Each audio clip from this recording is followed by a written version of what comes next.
اسی روایت پڑھتے ہیں. کیوں؟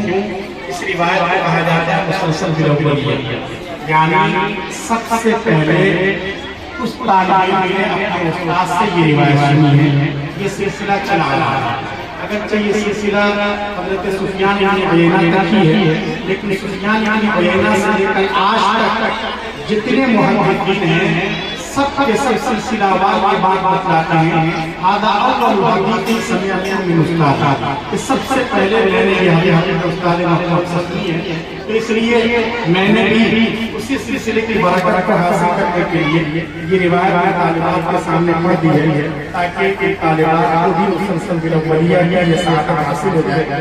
میں نے سب سے پہلے یہ روایت اپنے دو اساتذہ کرام سے واسطہ سنی ہے. ایک مولانا شیخ عبداللہ صاحب مالک عالمی شیخ جاتی دارالعلوم سے، اور حضرت مولانا محمد یونس صاحب جمہوری شیخ جامعہ مدارس سہارنپور سے. ان حضرات سے بارہا ان روایات سننے کا موقع ملا، لیکن سب سے پہلے حضرات سبھی روایت سنی ہے، اس لیے پہلے اسی روایت میں پڑھ دیا گیا ہے. اس کے بعد ظاہر ہے کہ جو باب یہ باب جو قائم کیا گیا ہے کتاب التوحید کے تحت. کتاب التوحید طالبات کو سمجھنے کی ضرورت ہے کہ کیا یہ مستقل کتاب ہے یا یہ اصل کتاب کا جز ہے.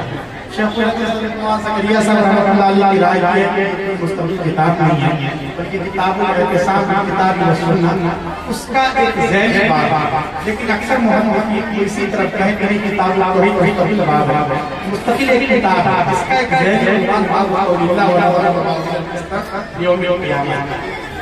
ظاہر ہے اس میں ایک لفظ کی تشریح ہو سکتی ہے اور بخاری شریف کا یہ حق ہے کہ اس کو وقت دیا جا سکے، لیکن چونکہ اب وقت بالکل نہیں ہے اس لیے اس باب کا خلاصہ یہ ہے تاکہ یہاں عامت المسلمین بیٹھنے بھی پتہ چلے کہ اس کے ذریعے یہ ثابت کیا گیا ہے کہ ہم جو کچھ دنیا میں اعمال کرتے ہیں قیامت کے دن ان اعمال کو قیامت کے بعد تولا جائے گا.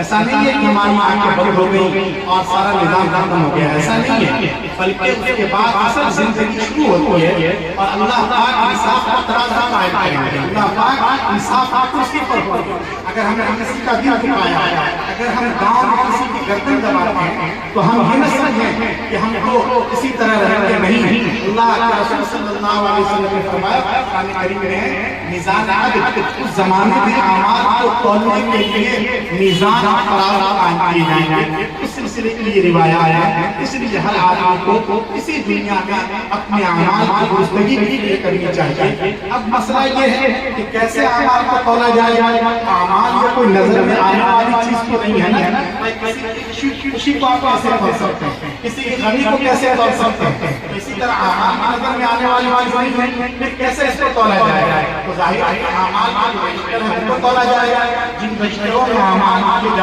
کو تولا جائے گا، یا اعمال کو انسان کی شکل دے دی جائے گی ان انسانوں کو تولا جائے گا. لیکن اب یہ صحیح بات یہ ہے کہ اعمال کو ہی اللہ تولے گا. ہم اپنے عمل سے حاضر کو سمجھنے کی کوشش کرتے ہیں. دیکھیے وہی کا آغاز وہاں ہوتا ہے جہاں ہمارے عمل کا سلسلہ ختم ہو جاتا ہے. اس لیے انبیاء کرام علیہ السلام وہ آگے چیز کو بتانے کے لیے آئے. انبیاء اس دنیا میں انسانیت کے سب سے بڑے معصوم ہیں، لیکن انبیاء نے کبھی نہیں بتایا کہ تمہیں ٹرین کیسے چلانی ہے، ہوائی جہاز کیسے اڑانا ہے. کیوں؟ اس لیے کہ انسان آج اپنے عمل کے ذریعے ان چیزوں تک پہنچ سکتا ہے. انبیاء کو آگے کی بات بتانا ہے جہاں تک انسان چاہے سائنس ٹیکنالوجی کتنی ترقی کر جائے انسان نہیں پہنچ سکتا.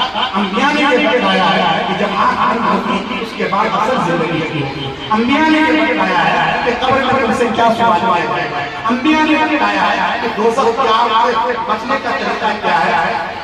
تو اس لیے وہاں کیا ہوگا، کیسے اعمال کرنے جائیں گے. اللہ کی قدرت سے کوئی چیز بڑی نہیں، اور اس کو سمجھنا صرف ہم اپنے عقل سے نہ سمجھیں، قرآن اور حدیث کی جو ہدایات اس کی روشنی میں سمجھنے کی کوشش کریں. اور آج تک تو سائنس کی ترقی نے اس کو بھی سمجھنا آسان کر دیا. آج کل ہواؤں کو تولا جاتا ہے اور صلاحیتوں کو تولا جاتا ہے. تو کیا اللہ اس کو قادر نہیں ہے کہ اللہ اعمال کو ہی تولنے کے لیے میزان اور ترازو قائم کرتے ہیں. اس لیے امام بخاری رحمہ اللہ سب سے پہلے بات کیا ہے. اس کے بعد جو آپ روایت ہمارے طالبان آپ کے سامنے پڑھی ہے